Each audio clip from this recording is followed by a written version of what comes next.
Hey everyone, Luke here. Hope you're doing well.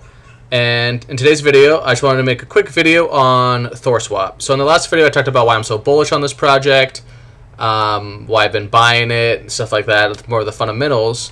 This video is just a quick tutorial how to use it, okay? So first thing you're going to do is you're going to go to app.thorswap.finance. There are other ways to access ThorSwap. One of them is, there's like Asgard, which is app.asgard.exchange. You can do that as well. You can also use Shapeshift. There's also some mobile apps that allow you to access Thorchain.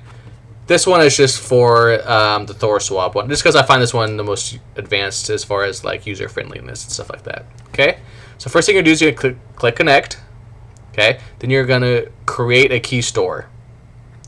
Okay, so the key store is basically just your private keys that are encrypted.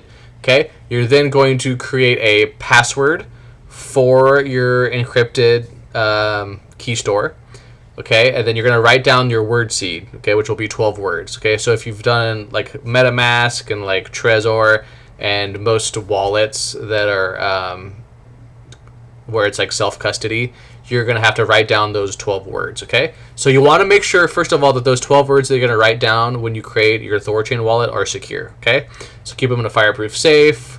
You can make copies of it if you wish. Just have it secure, okay? Because if something goes wrong and your wallet becomes corrupted for some reason, you're going to need to restore everything, okay? And you're going to need that private key. You're going to need those 12 words. So it's very, very important, okay? That's probably the most important part of security, is keeping your seed phrases safe. Okay, so you're going to do that. You're going to save your key store on your computer, okay? I would...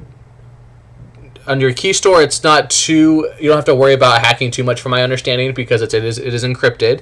But you want to create a strong password for your key store. So if someone does steal your key store, you know, they can't break into it with a password, you know, a brute force password thing. Okay. So yeah, so you want to create your key store, save it on your computer, write down your 12-word phrase. Okay. Then you're going to do connect key store. Okay. Then you choose the file on your computer wherever you stored it. Okay, it's a .text file. Okay, and then you're going to put in your password. Okay, so for mine, for instance, we're going to do this. Okay, and then we're going to do our decryption password.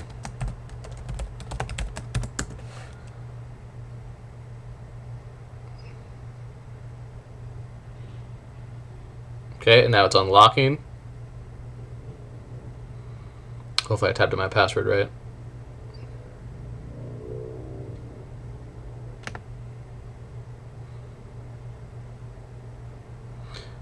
There we go. There we go. Okay, so we can click on View Wallet, and we can view all our assets. Okay, and then if we want to swap something, we can just go to, we can swap whatever we want, right? We'll go to Bitcoin. Okay. Well, maybe we want to swap our Bitcoin for Rune, okay, and so we can go max, so we can do the slider and everything like that. Okay, we can go, maybe we want to swap our Litecoin, and we want to swap it for, we want to swap our Rune for Litecoin, okay, and then we can play around with it, right, and we can see the slippage, we can see the amount received, transaction fee, everything like that. Then you click on swap. Okay, a little thing's gonna pop up. It's gonna tell you pending transaction, and then you have to be patient, because it usually does have to get. It does take a little bit sometimes, but don't worry. Within depending on what you're doing, it might take like 5-10 minutes for it to refresh, right? Because I think for some of them, I mean, if what you've sent to get swap hasn't been mined yet, like Bitcoin, for example, that Bitcoin. There's going to have to be a Bitcoin transaction being done. So when you swap Bitcoin, for example, you know, it's going to be like 10 minutes on average for a Bitcoin block to be found, okay?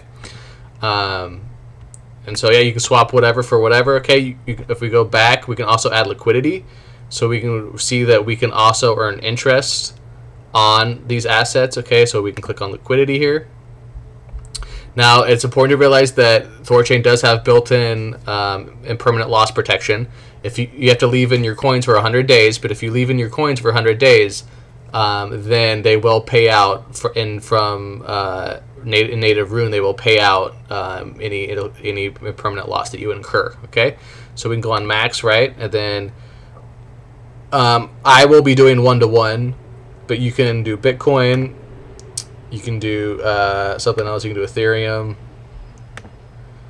And do 1-to-1, and then that way you will be able to earn interest. Okay, and so yeah, you can earn interest on any of these, and you can see the yield, what they're paying out.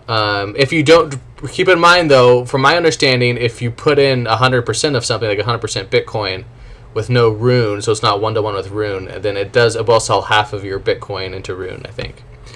I'm not an expert. I haven't added liquidity yet. If you want to add liquidity, you're going to have to do your own research. I know that it does pay out for impermanent loss, but I'm not entirely sure how it works if you just put in 100% Bitcoin or like Ethereum or Litecoin without any Rune. I'm not sure if it has to sell half of it for Rune, and then you're going to get that impermanent loss, that you didn't want. I'm not entirely sure, but so it takes a little bit of learning, maybe, if you want to do a one-sided liquidity provider, if you wanted to do that. But it's pretty easy to add liquidity if you so wish. We can see that the cap is full right now, so it's going to be you can't add liquidity now anyway, right? So this video will be mostly for swapping. If you want to add liquidity, it's pretty easy, but what you really want to learn about is how to manage liquidity, okay, and how it works. So you don't, lose money, right? We don't want to do that. We want to get this nice juicy APY without any risk. Okay, so that's about it. It's pretty simple. If you want, you can use the other apps as well. Shapeshift might be easier for some people, but yeah, it's really cool, you guys. Be sure you keep an eye out for when you're doing the swap. I would recommend keep an eye on the slippage. Okay, make sure you're not getting too much slippage going on, because you don't want to pay more than you have to, right? You might have to be doing smaller transactions until liquidity increases. There is plenty of liquidity for most of us on things like Bitcoin now and Ethereum, Litecoin, Bitcoin Cash. As long as it's under like 10 grand, I would say you're not going to have too much of a slippage. Okay, and as this platform grows, liquidity is getting added really quickly, and so as it grows and matures, you won't have to worry about the liquidity as much. Okay, it'll get better and better and better. Just as ThorSwap has gotten better and better. Even since I've been using it this last week, they've had many improvements, better user experience, things like that. Okay, so I hope you enjoyed the video. Don't forget to keep your keyword safe. Your passphrase, your 12 words, your private key. Okay, and it's okay to play around with these things before you go balls deep. Okay, all right, bye.